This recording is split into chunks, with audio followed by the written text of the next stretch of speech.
नमो रिहन्तानं नमो सिद्धाणं नमो आयर्याणं नमो वज्रायाणं नमो लोय सर्वसाहुनं एष सुरासुरमनुषन् वन्दिनं धोदगायिकं ममलं प्रणमामि वर्धमानं तिद्धं धम्मस्य कर्तारम्।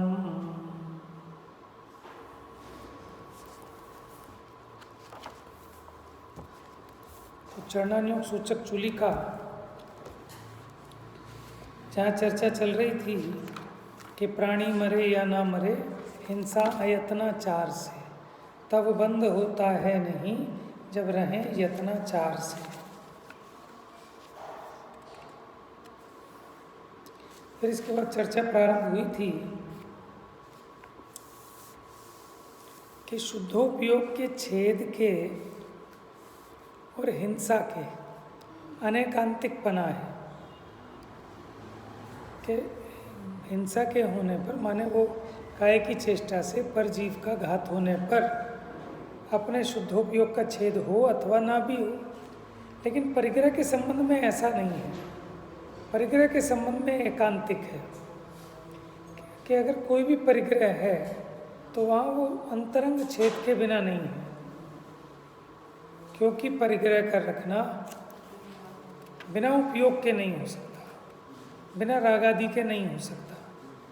हिंसा तो हो सकती है कि आप शुद्धोपयोग में लीन हो तो आपकी काय की चेष्टा से जीव का घात हो जाए, लेकिन उपाधि के संबंध में ऐसा नहीं। उपधि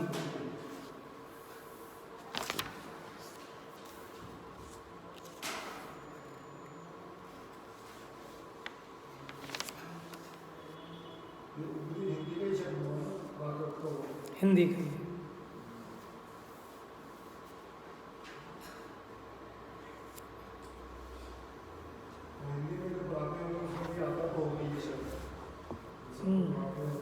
देखो, उपाधि शब्द तो आता ही है, बस वो उपधि से मिलता जुलता सा है।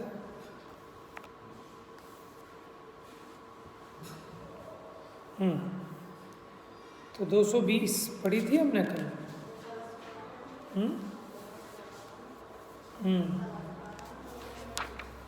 कलश तो हो गया था। इसका अर्थ ये था कि जो सब कहने योग्य ही था वह अवशेष अशेष रूप से कहा गया। Page number 403। इतने मात्र से यदि यहाँ कोई चेत जाए, समझ ले, तो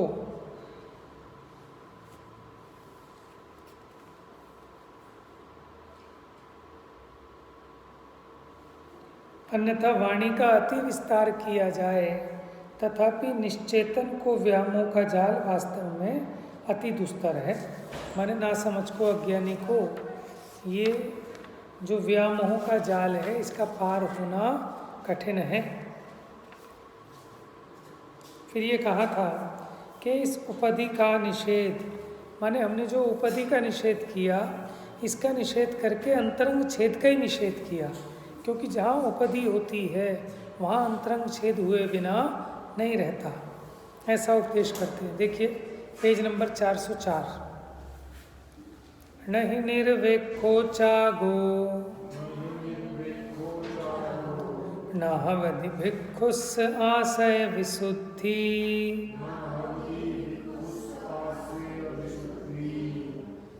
अविशुद्धस्य यचित्तिकहम्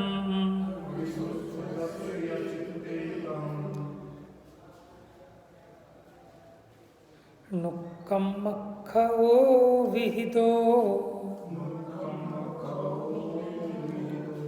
देखिए इसका मैं हिंदी भी पढ़ता हूँ।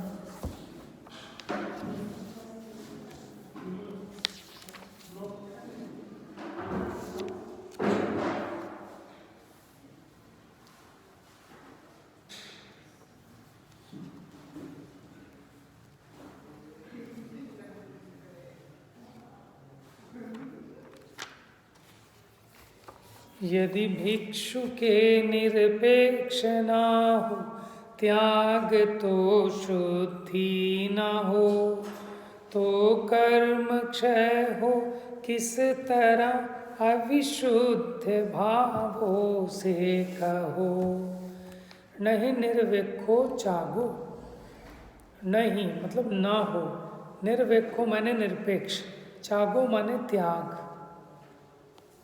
न हवदि भिक्षुस आशय विशुद्धि, तो फिर उस भिक्षु के माने श्रवण के आशय माने अभिप्राय की, भाव की विशुद्धि नहीं होती। क्यों नहीं होती? अगर उसका त्याग अपेक्षा सहित है तो उसकी भाव विशुद्धि नहीं होती, और अगर उसका त्याग निरपेक्ष है तब उसकी भाव विशुद्धि हो सकती है। तो जब तक भाव विशुद्धि नहीं होती, अविशुद्धस्य चित्ते, तो जिसका अविशुद्ध चित्त है, कहम नु कम्मखो विहिदो, तो फिर उसको कम्मखो माने कर्म का क्षय, कहम कैसे, विहिदो कहा जा सकता है। यानी जिसको निरपेक्ष त्याग नहीं है, ऐसे भिक्षु के भाव विशुद्धि नहीं होती, और अविशुद्ध भाव वाले को कर्मों का क्षय कैसे हो सकता है? नहीं हो सकता। देखिए, जैसे छिलके के सद्भाव में कल पढ़ा था, चावलों में पाई जाने वाली अशुद्धता का त्याग माने उसकी जो लालिमा है उसका त्याग नहीं होता, उसी प्रकार बहिरंग संग के सद्भाव में अशुद्धोपयोग रूप अंतरंग छेद का त्याग नहीं होता। माने क्या होगा कि पहले बहिरंग उपाधि का त्याग हो तब अंतरंग अशुद्धि दूर होती है, और अगर अंतरंग छेद का त्याग नहीं होता तो फिर शुद्धोपयोग मूलक कैवल्य मोक्ष की उपलब्धि नहीं होती। इसीलिए ऐसा कहा है कि अशुद्धोपयोग रूप अंतरंग छेद के निषेध रूप प्रयोजन की अपेक्षा रखकर, उपेक्षा की जगह अपेक्षा आएगा,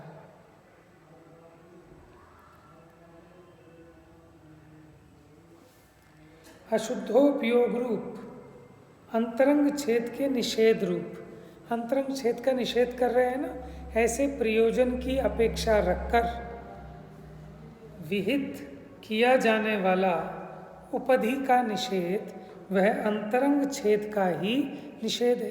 क्योंकि अगर किसी के उपधि होगी तो अंतरंग छेद होगा, और उपधि का त्याग किए बिना अंतरंग छेद का त्याग नहीं हो सकता। इसलिए कहते हैं कि उपधि वह एकांतिक अंतरंग छेद है, माने जिसके पास तिलतुष मात्र भी परिग्रह है तो वो माने वो अपने शुद्ध स्वरूप से च्युत है, ऐसा विस्तार से उपदेश देते हैं। गाथा 221। किद तम हिणथिमुच्छा आरंभो वा असंजमो तस्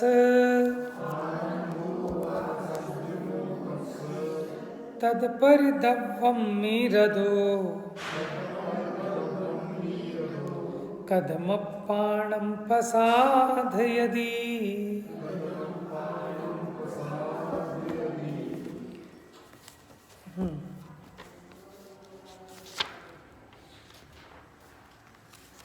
तो किद तम ही नद्धि मूर्छा, तो कैसे कहें कि उसको मूर्छा नहीं है? किसको?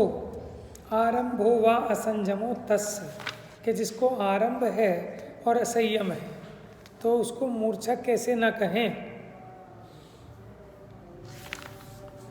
तद पर द्रव्यम में रदो, तो कैसे जो परद्रव्य में लीन है,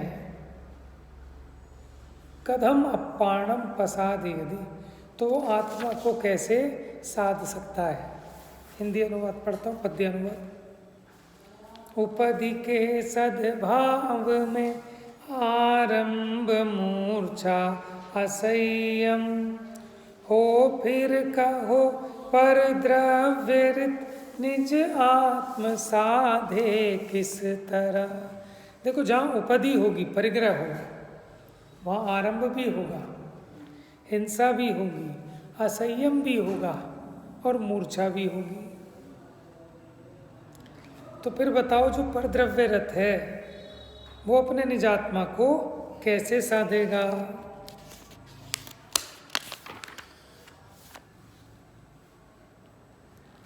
टीका, पेज नंबर 406, गाथा 221 का अन्वयार्थ। उपधि के सद्भाव में उसके मूर्छा, आरंभ या असंयम ना हो, ये कैसे हो सकता है? कदापि नहीं हो सकता। तथा जो परद्रव्य में रत हो वह आत्मा को कैसे साध सकता है? ठीक है, ये यहाँ टीका देखो। उपधि के सद्भाव में ममत्व परिणाम जिसका लक्षण है ऐसी मूर्छा, क्योंकि उपधि है तो तत्संबंधी ममत्व परिणाम होता है, तभी तो है, नहीं तो क्यों रखता? तो इसका मतलब मूर्छा। दूसरा, उपधि संबंधी कर्म प्रक्रम के परिणाम जिसका लक्षण है ऐसा आरंभ। देखो, उपधि संबंधी कर्म प्रक्रम के परिणाम जिसका लक्षण है ऐसा आरंभ। देखो, उपधि के कारण ही उसकी साज संभाल, रख रखाव, साफ सफाई, कपड़ा रखोगे उसको धोना भी तो पड़ेगा, पात्रे रखोगे उसको सुखाने पड़ेंगे, धोने पड़ेंगे, तो ये सब आरंभ है।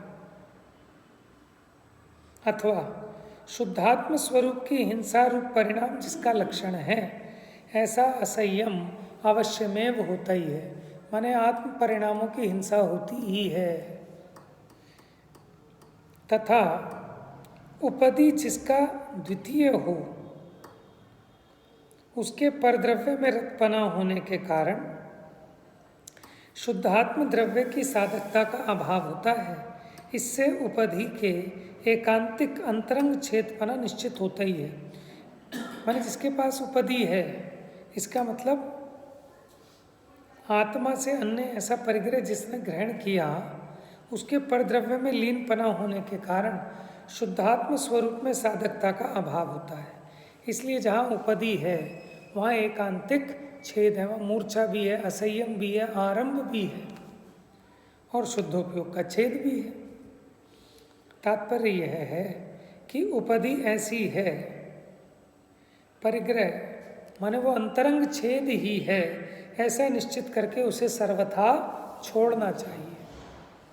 अब जैसे आचार्य ने बीच में एक दो गाथाएं और ली हैं, वो आपको पढ़ के बताता हूँ इसी बात का खुलासा करने के लिए। जो पात्र रखे, बर्तन रखे, देखो, वस्त्र बर्तन यति रखे यदि यह किसी के सूत्र में, माने किसी के ग्रंथों में लिखा है कि मुनि कपड़ा रख सकता है, कि मुनि बर्तन रख सकता है।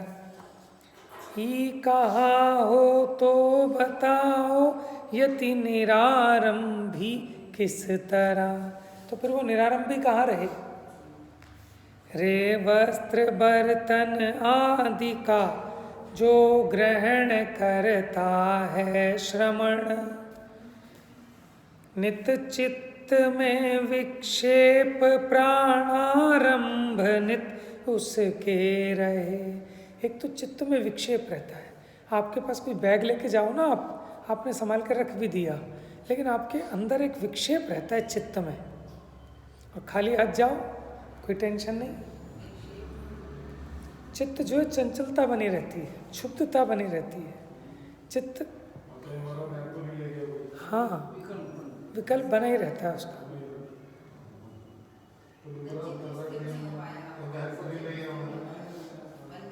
आप सोचो ना, मुनिराज एक भी परिग्रह रखें, देखो ऐसी चीज़ें रखते हैं जैसे कमंडल, चोर चुरा के करेगा क्या, कोई कीमत नहीं उसकी, माने ऐसा होना चाहिए जो कबाड़े में भी ना बिक पाए, ऐसा फैंसी नहीं होना चाहिए जो लोग अपने शो पीस की तरह सजा लें।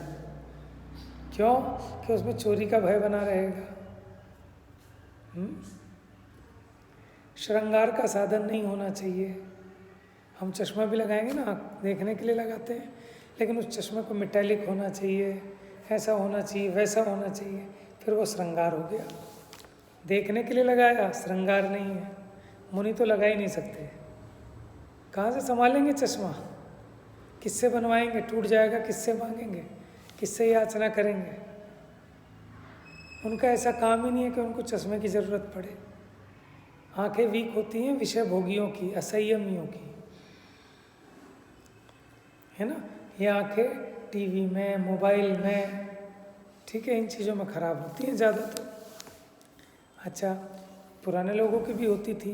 वो घुसे रहते थे बारीक बारीक बही खातों में रात को, वो लेके छोटी सी डिबिया सी, मोमबत्ती भी ना जले, वो पेट्रोल डीजल से, मिट्टी के तेल से, छोटी छोटी शीशी होती थी ना सबके घर में, वो नाड़ा डाल के उसकी बाती बना लेते थे, सस्ती पड़ती थी। और डिबिया रख के लाला जी हिसाब जोड़ जा रहे, दिख नहीं रहा, तो आंखें ऐसे फोड़ लेते थे। मुनिराज तो ऐसा कोई काम नहीं करते, वो तो ध्यान करते हैं। ध्यान से आंखों की रोशनी और तेज हो जाती है।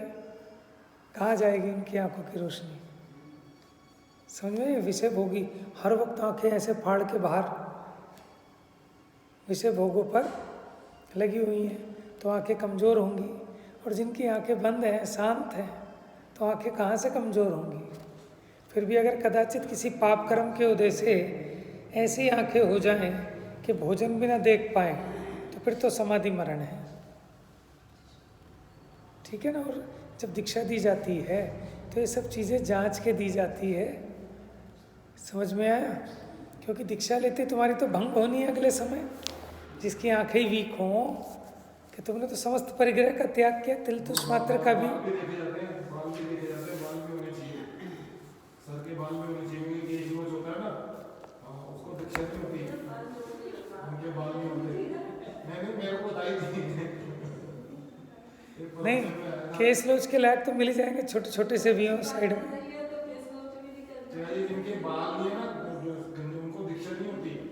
मेरे को बताई थी बात, आई थी बात ये, जो उनको दीक्षा नहीं हो सकती है, ग्रंथों में आया है बात।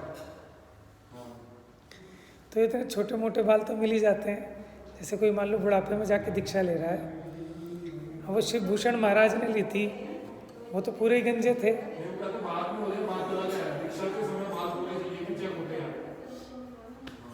ठीक है, खैर, तो मतलब ये सब चीज़ों का लॉजिक है। क्योंकि फिर अभी दीक्षा ली, 4 दिन बाद चश्मा मांगे कोई, या फिर समाधि मरण करोगे, फ़ायदा क्या? ऐसी दीक्षा लेने से कोई हारी बीमारी तो नहीं है। तो वो चिन्हों से जान लेते हैं आचार्य। उन्हें कोई ये नहीं कि टेस्ट करा के टेस्ट रिपोर्ट लाओ पहले, मेडिकल फिटनेस सर्टिफिकेट नहीं मांगते। लेकिन वो तो देखने मात्र से ही इतना, मतलब आचार्य को इतने ज्ञानी होते हैं कि वो देख के पहचान लेंगे इसको कोई रोग है कि नहीं है, कि निरोगी है। इसलिए समझो कि मान लो अगर रोगी हो गए ना, तो फिर दीक्षा के लायक भी नहीं बचोगे। उन्हें दीक्षा भी महान पुण्यवान जीव ही धारण कर सकता है। दोनों चाहिए, उसमें बुद्धि भी चाहिए और बल भी चाहिए। मतलब बिल्कुल एकदम फिटनेस भी बहुत जबरदस्त चाहिए और दिमाग भी बहुत ज़्यादा चाहिए। जो वैसे फिटनेस वाला काम करते हैं उनमें ज़्यादा दिमाग नहीं होता, और जो दिमाग वाला काम करते हैं उनमें फिटनेस नहीं होती। इसमें दोनों चीज़ चाहिए। हम तो दुबले पतले, हड्डियाँ पसलियाँ दिख रही हैं, फिर भी फिट है।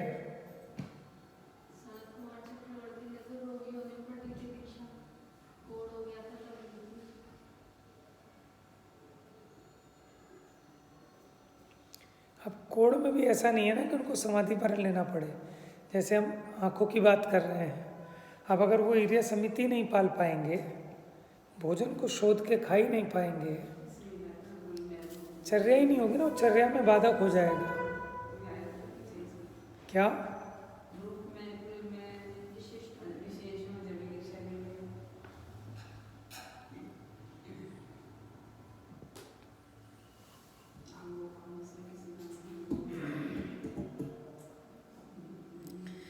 जब एक सरकारी नौकरी लगती है तो उसके पहले भी मेडिकल टेस्ट होते हैं फिटनेस के। समझ में है ना? उनका क्राइटेरिया है। अगर वो उस क्राइटेरिया पे खरा नहीं उतरेगा, फौज में तो अलग बात है, लेकिन आपको फौज की नौकरी नहीं करनी तो भी आपका मेडिकल टेस्ट होता है प्रॉपर सब चीज़ का।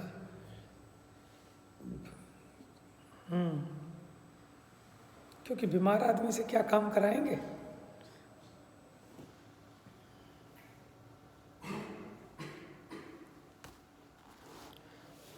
यदि वस्त्र बर्तन ग्रहें धोवे, सुखावे रक्षा करें, खो न जावे डर सतावे, सतत ही उस श्रमण को। रोज रोज खो जाए उनके बर्तन, कहाँ तो रखेंगे, उनका तो ठिकाना कोई नहीं रहने का, कहाँ टांग के चलेंगे उसे।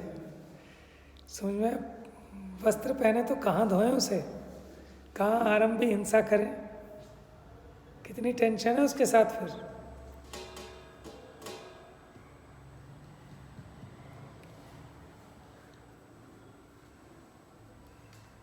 तो इसलिए श्रमण उपधि के त्यागी होते हैं।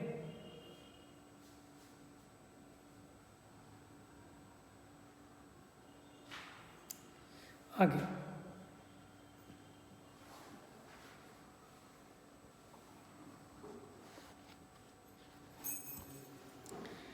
गाथा नंबर 222।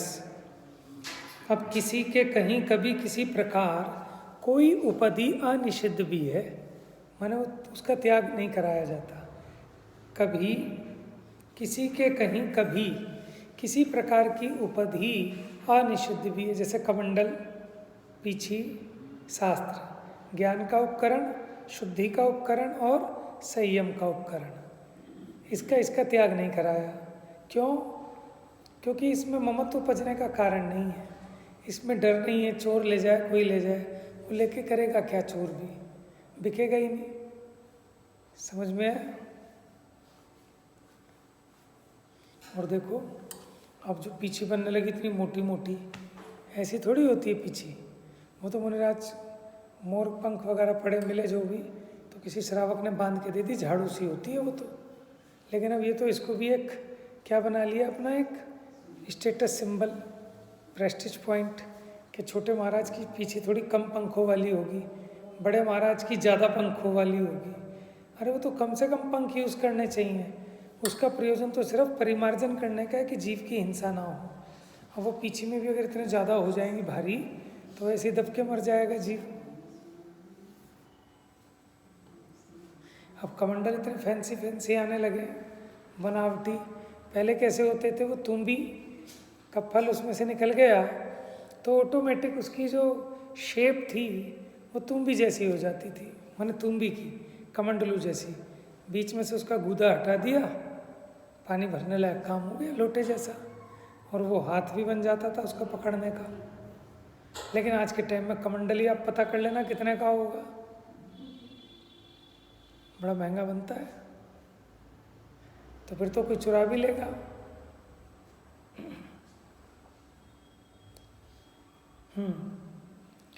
छेदो जेण न विज्जति,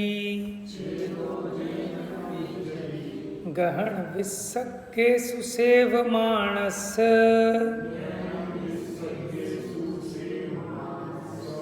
समणो तेणिह वट्टदु, कालम खेत्तम वियाणिता।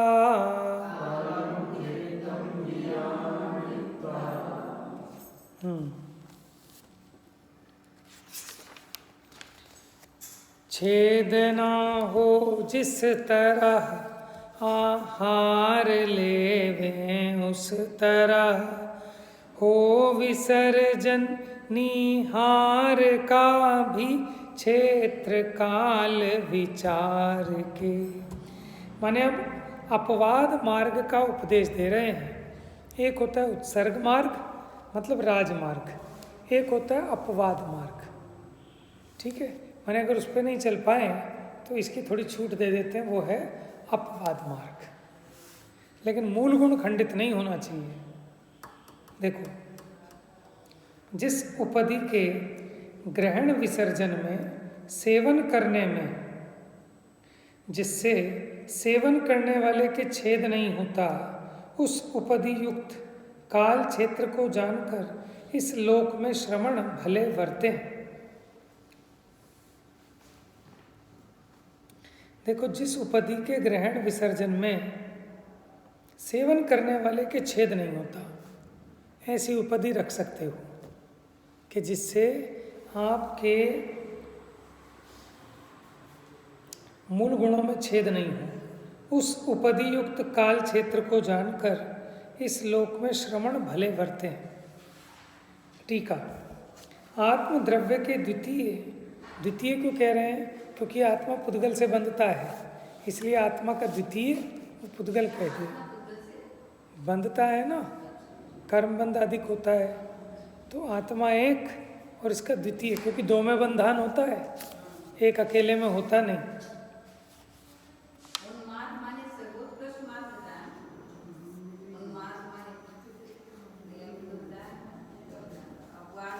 उत्सर्ग मार्ग बताया था।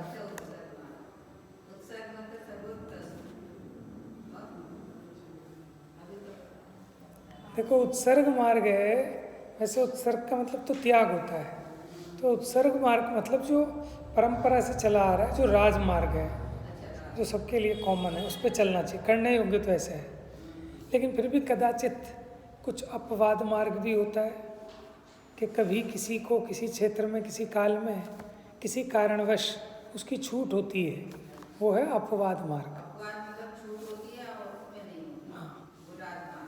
उत्सर्ग मार्ग। जैसे तीर्थंकर हैं, तो बताओ तीर्थंकर पीछे रखते हैं कि नहीं रखते? क्यों नहीं रखते? कमंडल नहीं रखते क्योंकि निहारी नहीं होता। पीछे तो रखते होंगे, अभी कोई उनका परम उदारिक थोड़ी हो गया शरीर। तो ऐसे ही था, शायद पीछे नहीं रखते, और पीछे की कोई ऐसी वो भी नहीं आती फोटो। मुनि दशा का फोटो थोड़ी दिखा रहे हैं आपको, हम तो अरहंत दशा का दिखा रहे हैं। मुनि दशा का देखो तो पीछे दिखेगी। मैं आपको बता रहा हूँ कौन थे वो। हाँ, पीछे रखते हैं बस, उनके पास कमंडल नहीं। अच्छा, कमंडल। हाँ, वहाँ एक बार अभय जी ने बोला था कि अब दिखाना हमारी मजबूरी है, ताकि आपको ये समझ में आ जाए कि मुनि दशा के हैं अभी, क्योंकि वो तो अरंत का ही बिंब है, तो इसलिए हम पीछे कमंडल दिखाते हैं ताकि आपको समझ में आ जाए कि मुनि दशा है। बाकी उनको कमंडल नहीं होता।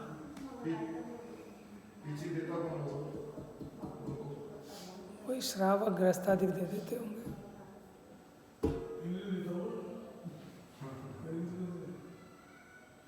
चलो, अगर ऐसा कुछ आया कि पीछे होती है उनके पास में, ऐसा प्रमाण आया शास्त्रों में?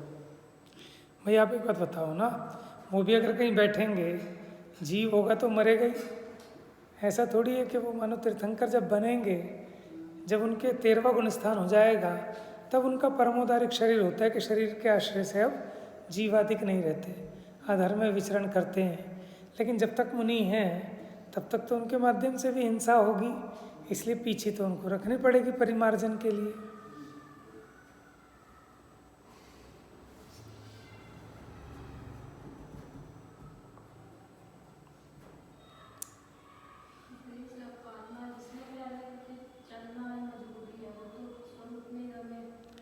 उत्सर्ग मार्ग तो ये शुद्धोपयोग में लीन रहे, समझ में आया? उत्सर्ग मार्ग तो ऐसा है कि कोई एक भी उपधि का ग्रहण नहीं करे, लेकिन पीछे कमंडल शास्त्र ये ग्रहण कर रहे हैं, अपवाद मार्ग है, ये राजमार्ग नहीं है। आपको पीछे की जरूरत कब पड़ेगी? जब आप शयन करेंगे, आसन करेंगे, चलेंगे, और आप अपने स्वरूप में लीन होगे, तो आपको पीछे की जरूरत क्या है?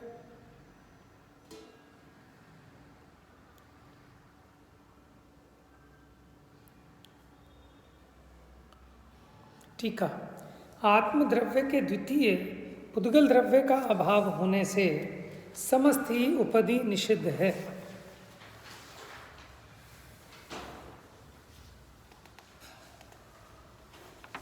माने समस्त परिग्रह छोड़ने लायक है, ऐसा उत्सर्ग मार्ग है, सामान्य नियम है, और विशिष्ट काल क्षेत्र के वश कोई उपधि अनिषिद्ध है, ये अपवाद कथन है। जब श्रवण सर्व उपधि के निषेध का आश्रय लेकर परमोपेक्षा संयम को प्राप्त करने का इच्छुक होने पर भी विशिष्ट, देखो प्रतिज्ञा का एक ही लेता है, परमोपेक्षा संयम माने किसी से कोई मतलब नहीं, अपने स्वरूप में लीन हो जाए, भावना तो ऐसी है। लेकिन विशिष्ट काल क्षेत्र के वश हीन शक्ति वाला होने से उसे प्राप्त करने में असमर्थ होता है। तब उसमें अपकर्षण करके अनुत्कृष्ट संयम प्राप्त करता हुआ उसकी बहिरंग साधन मात्र उपाधि का आश्रय करता है। होना तो ये चाहिए दीक्षालय स्वरूप में लीन हो जाए, ये होता है परम उपेक्षा संयम, कुछ नहीं चाहिए। लेकिन अब उतनी सामर्थ्य नहीं है, इसलिए उससे नीचे वाला कैसा अनुत्कृष्ट संयम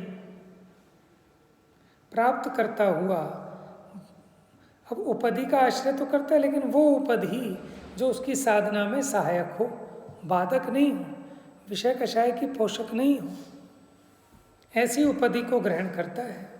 इस प्रकार जिसका आश्रय किया जाता है, ऐसी वह उपाधि पने के कारण वास्तव में छेद रूप नहीं है।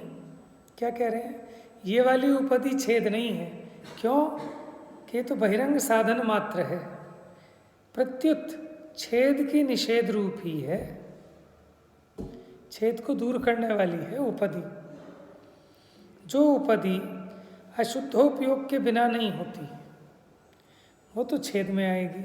जिससे इसका उपयोग अशुद्ध हो जाए, ऐसी उपाधि वो छेद में आएगी। किंतु यह संयम की बाह्य साधन मात्रभूत उपाधि तो श्रावण्य पर्याय की सहकारी कारणभूत, देखो जो श्रावण ने मुनिपना धारण किया वो उसकी सहकारी है। कारणभूत शरीर की वृत्ति के हेतुभूत, अब शरीर की वृत्ति चलानी है तो आहार निहार के ग्रहण विसर्जन संबंधी छेद के निषेधार्थ, नहीं तो बिना पीछे से परिमार्जन किए ग्रहण कर लें रख लें तो हिंसा होगी आरंभी आदि, फिर छेद होएगा मूल गुणों का। तो वो तो छेद से बचाने वाली है ये जो उपाधि है। तो इसलिए श्रावण्य पर्याय की सहकारी कारणभूत शरीर की वृत्ति के हेतुभूत आहार निहार आदि के ग्रहण विसर्जन संबंधी छेद के निषेधार्थ ग्रहण की जाने से सर्वथा शुद्धोपयोग सहित है, इसलिए छेद के निषेध रूप ही है। कौन? कि यह उपाधि। अब निषिद्ध उपाधि का स्वरूप कहते हैं कि कौन सी ऐसी उपाधि है कि जो अनिषिद्ध है। देखिए अगली गाथा और देख लेते हैं 224 नंबर। किम किंचणतितक्कम अपूर्ण भव कामिनोद देवी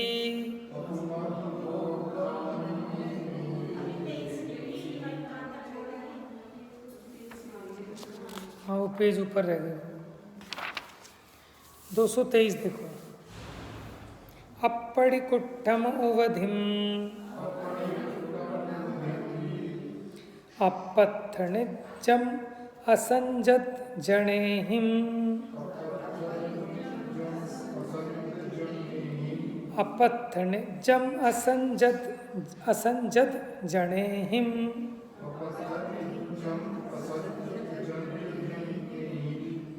मुच्छादि जनन रहिदम गेणहदु समणो जदि वियप्पम।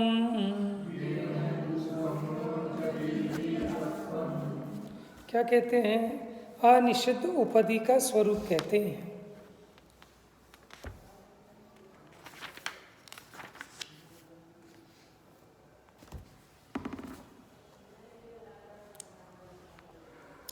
मूर्छादि उत्पादन रहित चाहे जिसे न संयमी अत्यल्प हो ऐसी उपाधि ही अनिंदित अनिषिद्ध है।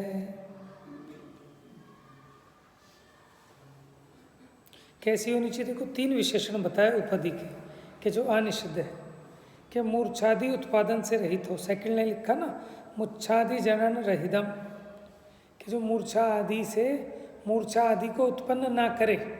जैसे पैसा है मूर्छा को पैदा करता है।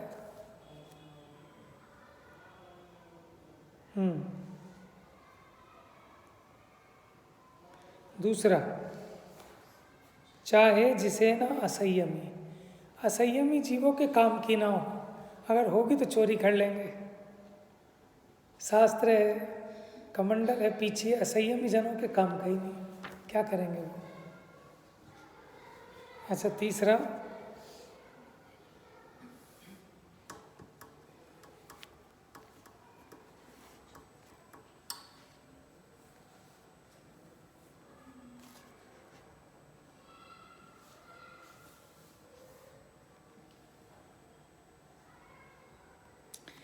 कहा अत्यल्प हो, ऐसी उपधि ही अनिंदित अनिषिद्ध है, हैं?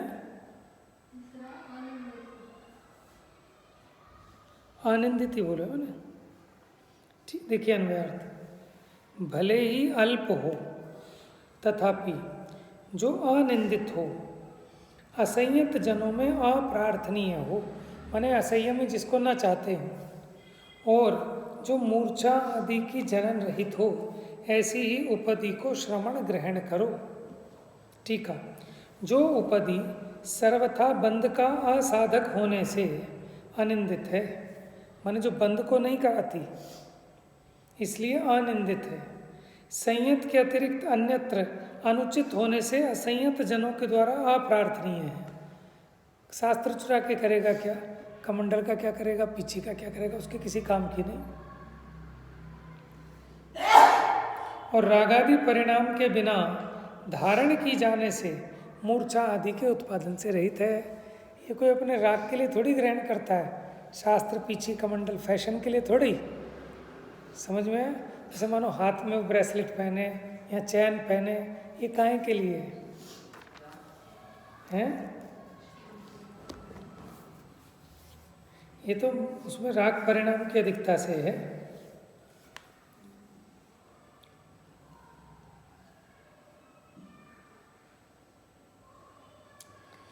जो उपधि सर्वथा बंध की असाधक होने से, माने बंध को नहीं कराती, वो आनंदित है, उसकी निंदा नहीं है। संयत के अतिरिक्त अन्यत्र अनुचित होने से, माने असंयत जनों के द्वारा अप्रार्थनीय है, माने असंयत जनों के काम की ना हो, और रागादि परिणाम के बिना धारण की जाने से मूर्छा के उत्पादन से रहित है। कोई अपने रागादि परिणाम के वशीभूत थोड़ी धारण करता है उसको, कमंडल को, वो झाड़ू को, झाड़ू ही है वो जीवों को हटाने के लिए। हम भी तो झाड़ू इसीलिए लगाते जीव ना मर जाए, इसलिए पहले फूल झाड़ू लगाएंगे, तो ये भी परिमार्जन है।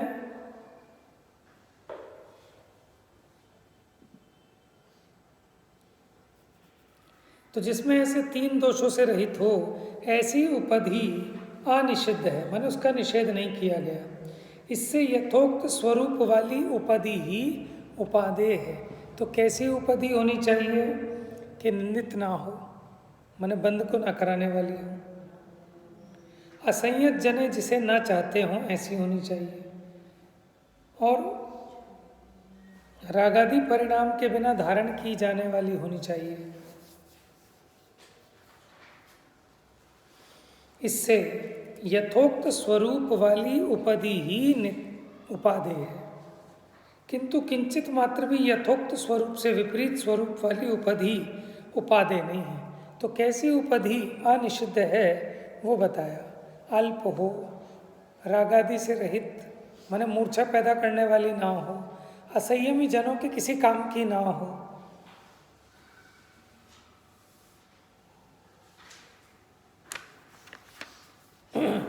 अब आगे कहते हैं उत्सर्ग ही वस्तु धर्म है, अपवाद नहीं। ये पीछे कमंडल रखना, शास्त्र रखना, ये अपवाद है, उत्कृष्ट मार्ग नहीं है, उत्सर्ग मार्ग नहीं है। उसके उपदेश की चर्चा कल करेंगे। तो आज अपनी 220 से हो गई ना, 220, 21, 22, 23। चलिए, जा वाणी के ज्ञान से सूझे लोकालोक, सो वाणी मस्तक नमो, सदा वेत हूँ धो।